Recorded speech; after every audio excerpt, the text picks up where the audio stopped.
All right, video 4. Who did the Tennessee Titans take in the 5th round of the 2024 draft? None other than cornerback Jarvis Brownlee Jr. out of Louisville. So, as I said in the previous video, this is a video series of draft analysis on who the Tennessee Titans took. There's going to be another draft series after this talking about who I would have selected.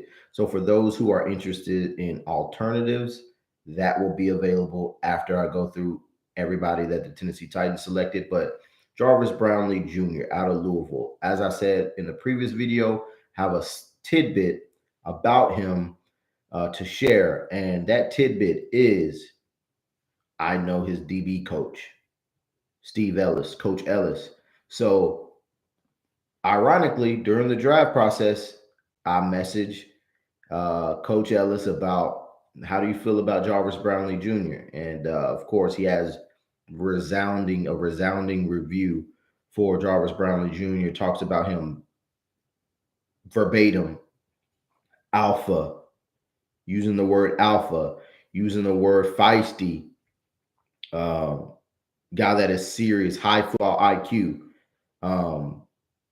Paraphrasing there a little bit in between, but high football IQ, alpha. Dealt with publicly, they said it was a foot. He told me specifically, Coach Ellis, a ankle. So, other than that, man, by all accounts, he has those buzzwords and adjectives that you want out of a cornerback. He doesn't have the height that a lot of teams are trying to move towards. 6 foot and over. He's not going to be that. He's going to be in the 180s, 190s for his career in terms of weight fluctuation. But physical, press guy. He's going to be in your face. He's going to give you extra body in the run game. Good, bad, and ugly. I personally saw some movement deficiencies, some long speed, some twitchiness, lack of twitchiness, I should say, there. But for a guy that can be a quick area guy in zone, I don't mind the pick for the Titans in this regime. As I said in the other video, if I were to predict all of the Tennessee Titans picks, these players would be exactly who I thought they would take. Fitting in that scheme, Denard Wilson scheme, who mixes it up a lot, whether it be zone, whether it be man, is totally situational. I think he can hold it down in man. I think he's a better zone corner.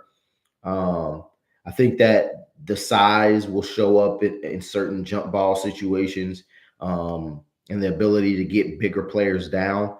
But he's not lacking for aggressiveness whatsoever. So from that perspective, it fits this regime's Titans.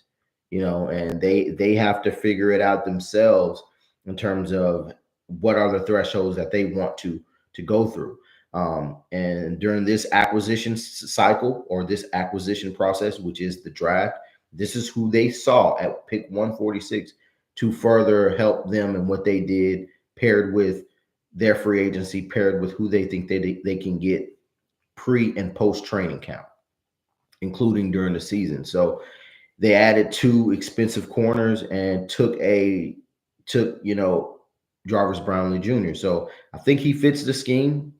By all means, bringing attitude and high football character to that defensive backfield. Think he's more of a zone than man guy, but can do it. Deficiencies is going to be movement skills and high level athleticism.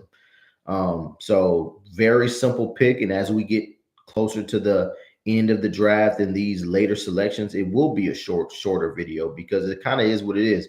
You got guys that can be special team contributors, and that includes Cedric Gray.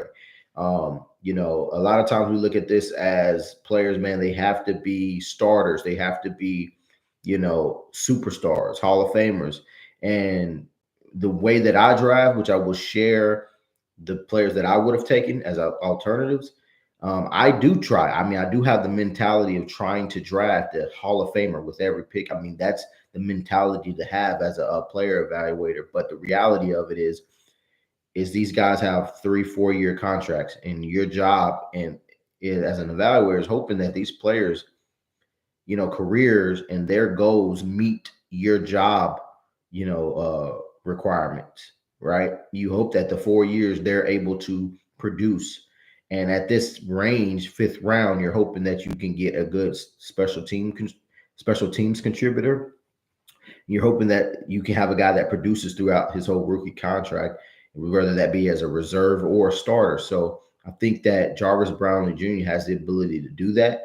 But the negatives, or the concerns, I should say, is gonna be there, because some stuff you can't really improve. And then obviously the things that you're projecting and excited about, you hope that shines more than the concerns. So with that being said, I've given tentative grades on these just to give a solid foundation opinion on it. I give this selection a solid C to C plus.